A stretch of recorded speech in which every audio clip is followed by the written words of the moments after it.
At the 2023 Australian Open, Jannik Sinner faced Novak Djokovic in the quarterfinals. The standard statistical breakdown was clear. Djokovic was winning the longer rallies, while Sinner was winning the shorter ones. This should have favored Djokovic, yet Sinner won the match. The reason was hidden in a more granular data set. Sinner had struck 31 forehand winners, Djokovic had managed only 5.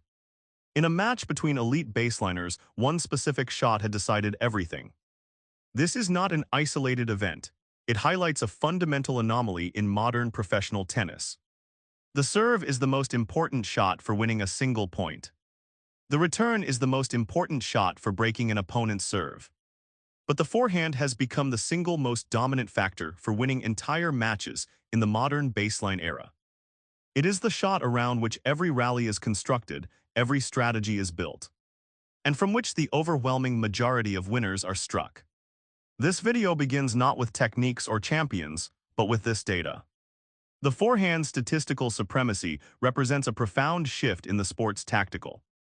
It raises immediate questions. Why has this one ground stroke risen above all others? What are the specific metrics that prove its dominance? And what does this mean for how the game is played at its highest level? Exploring this anomaly reveals a story of athletic evolution, technological change, and a relentless pursuit of one perfectly engineered weapon. But what exactly defines this weapon? A signature forehand is more than just a stroke. It is a player's primary offensive identity. It is the shot they build their entire game around. It is the motion they rely on under the highest pressure. Unlike the backhand, which often functions as a stable defensive shield, the forehand is engineered for attack. It generates the most racket head speed. It creates the most devastating angles. It ends points. This dominance starts with a simple physical advantage. For a right-handed player, the forehand is struck on the right side of the body. The torso can rotate freely into the shot. The arm can whip through a longer, more powerful arc. This biomechanical head start allows for greater force and more spin. The result is a shot that can do two contradictory things at once. It can produce a heavy, looping ball that kicks high off the court. Or it can flatten out into a laser, skimming the net and painting the line. That versatility makes it the central tool for dictating play. A player with a dominant forehand doesn't just hit winners. They force their opponent into a defensive corner, shot after shot. They use it to seize control of the rally from the very first ball. In modern tennis, where baseline power dominates, the forehand is the engine of aggression. It is the shot that turns defense into offense in a single swing. But if the forehand was so dominant, why did it ever need to evolve? For decades, it wasn't the primary weapon. Tennis was ruled from the net. The serve and volley game dominated. A player would blast a serve, rush forward, and cut off any ground stroke with a volley. This created a simple, brutal equation. The baseliner stuck far behind the line had no answer. Their defensive ground strokes were too weak to pass a skilled net rusher consistently. This was the problem that demanded a solution. The forehand had to transform from a rally shot into a cannon. It needed to generate enough pace, enough topspin, and enough precision to do two things: pass a volleyer at the net, or push them so far back with its depth and heaviness that approaching the net became suicidal. Players like Bjorn Borg pioneered this counterattack. Using heavy topspin, a relatively new concept, he could launch forehands that dipped violently at an opponent's feet as they charged the net. It was a systemic checkmate. The forehand became the answer to a specific, powerful strategy. It shifted the game's geometry. Instead of players, they were now pushed back. The court's center of gravity moved from the service line to the baseline. This was the forehand's first great purpose: to dismantle the serve and volley era and reclaim the territory of the rally. But if the forehand is the answer to serve and volley pressure, what is the question it's actually answering? It is how to generate the most controlled, repeatable, and devastating power from the baseline. The elite forehand, regardless of a player's unique style, is built on a universal blueprint. It begins not with the arm but with the feet. The unit turn, the coiling of the hips and shoulders, stores elastic energy. This is the wind-up. The kinetic chain then unspools from the ground up. Force transfers from the legs, through the rotating core into the shoulder, and finally out through the arm and racket head. The contact point is the signature. For most modern players, it is out in front of the body, with the arm extended but not locked.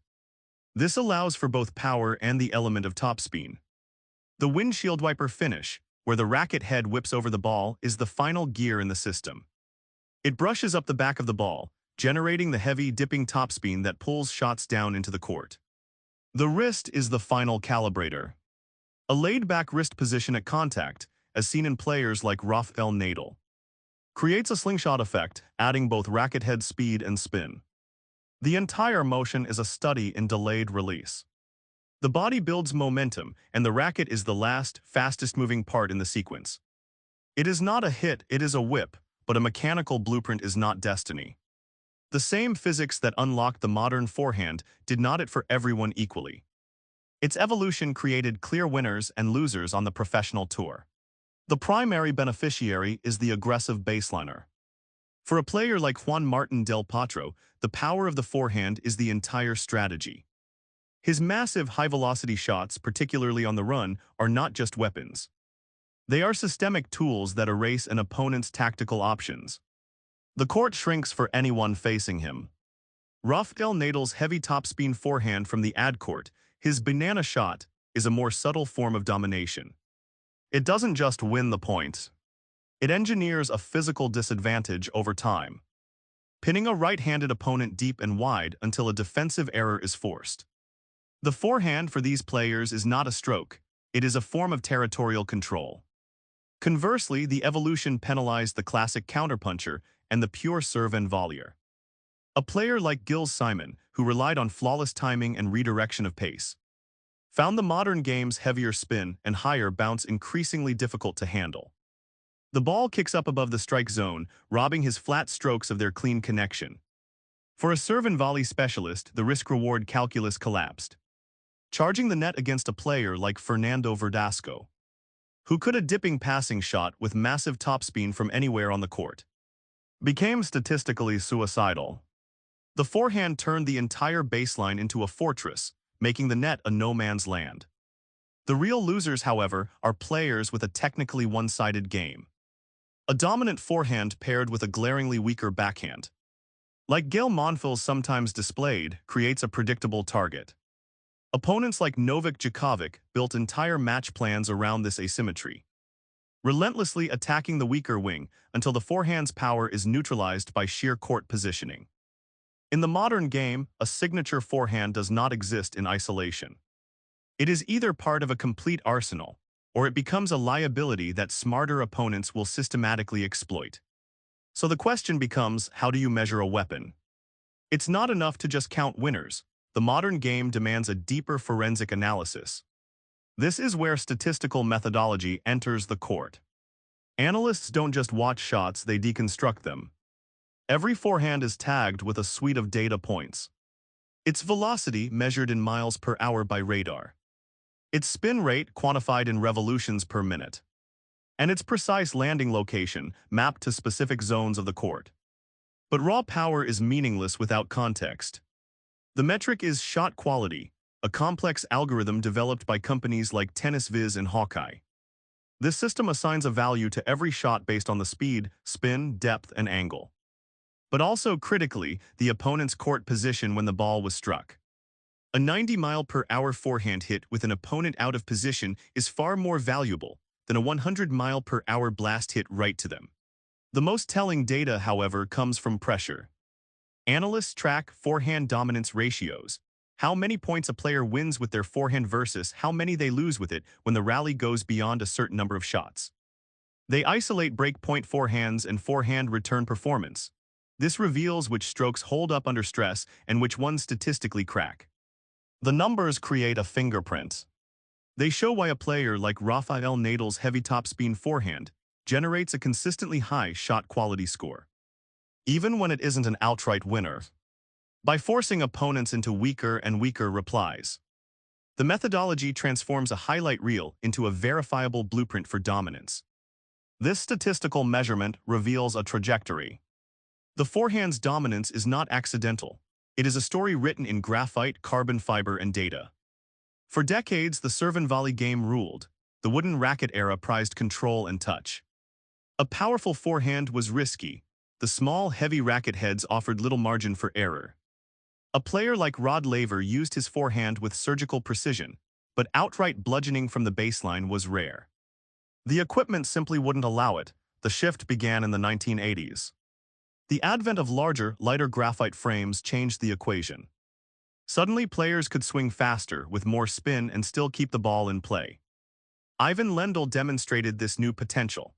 His forehand was a relentless, driving weapon built for the new technology. It was a power loop designed to dictate from the baseline. The true explosion came with the polyester string revolution of the late 1990s and 2000s. This synthetic copolymer string allowed players to impart extreme topspin without sacrificing control or power. The ball could be hit with ferocious pace, dip sharply over the net, and kick up high. This gave rise to the modern, heavy-spin forehand epitomized by Rafael Nadal. The shot became a low-risk, high-reward weapon. It turned defense into offense from anywhere on the court. Each technological leap, from wood to graphite to polyester, systematically removed constraints. Each era rewarded more aggressive, more rotational, more dominant forehands. The data reflects an arms race, where the forehand evolved from a point constructor into a point tender. This statistical framework sets the stage, but the numbers only truly come alive when applied to the players themselves. The raw data reveals stark divisions in how different bodies and styles leverage the forehand.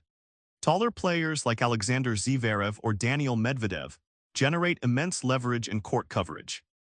Their forehands are often hit from a higher contact point, allowing for a flatter, more penetrating trajectory. This translates to higher average speeds and a dominant advantage in baseline exchanges. Yet they can struggle with the low, skidding balls that require extreme knee bend and a more vertical swing path. Conversely, shorter, more explosive athletes like Diego Schwartzman or David Ferrer excel at generating immense racket head speed from a compact, rotational base. Their forehands are weapons of acceleration and angle creation.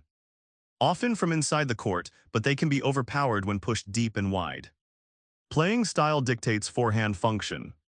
Aggressive baseliners, epitomized by Novak Djokovic, use their forehand as a relentless pressure tool.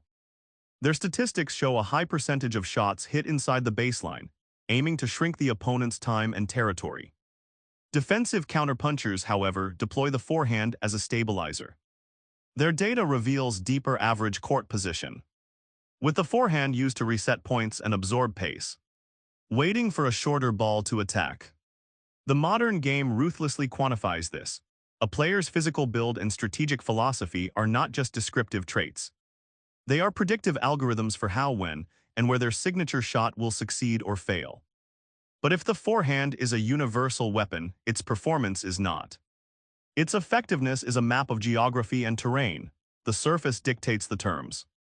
On the fast, low-bouncing grass of Wimbledon, the forehand must be a tool of first-strike precision. There is no time for extended rallies. The most successful forehands here are compact, aggressive, and designed to end points quickly, often on the rise before the ball can skid away. Contrast this with the slow, high-bouncing clay of Roland Garros. Here, the forehand transforms into an instrument of physical endurance and topspin-heavy construction. The ball sits up, allowing for more elaborate, looping swings that generate extreme rotation to push opponents deep and create angles.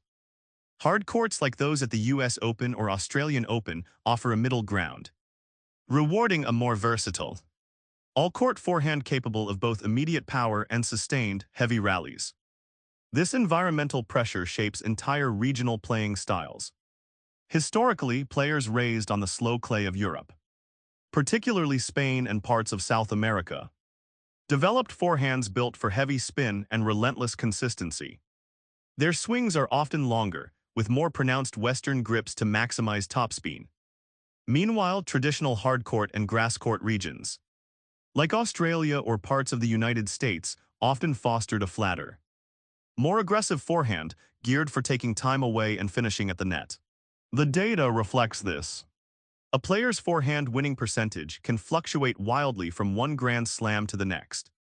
A weapon that is dominant on clay, where it has time to wind up and dictate, can become neutralized on grass, where the ball stays too low for its ideal strike zone. The signature forehand, therefore, is not a single, fixed entity. It is a system that must be calibrated. its success rate directly tied to the friction of the court and the traditions of the place where it was forged. But what is a signature forehand in the end? It is not a stroke, it is not a weapon. It is a system. A signature forehand is a complete closed loop of strategic engineering. The grip sets the launch angle, the footwork positions the receiver. The torso coil stores elastic energy. The uncoiling path dictated by the player's unique biomechanics releases it. The follow-through directs the ball's exit vector. Every variable is a dial to be tuned. Topspin is a dial for safety and dip. Flattening the stroke is a dial for speed and penetration. The inside-out pattern is a dial for opening the court. The down-the-line strike is a dial for stealing time. The high, heavy ball to the backhand is a dial for applying pressure. The data now flows back into the system in real time. The Hawkeye tracker knows the exact millisecond the opponent is stretched past recovery. The statistical model calculates the percentage chance of a winning shot from this position. With this spin against this player, the next point's pattern is selected before the ball from the last point has stopped rolling. This is the final evolution. The forehand began as a reaction, then it became a tactic. Then it became a statistic, now it is architecture.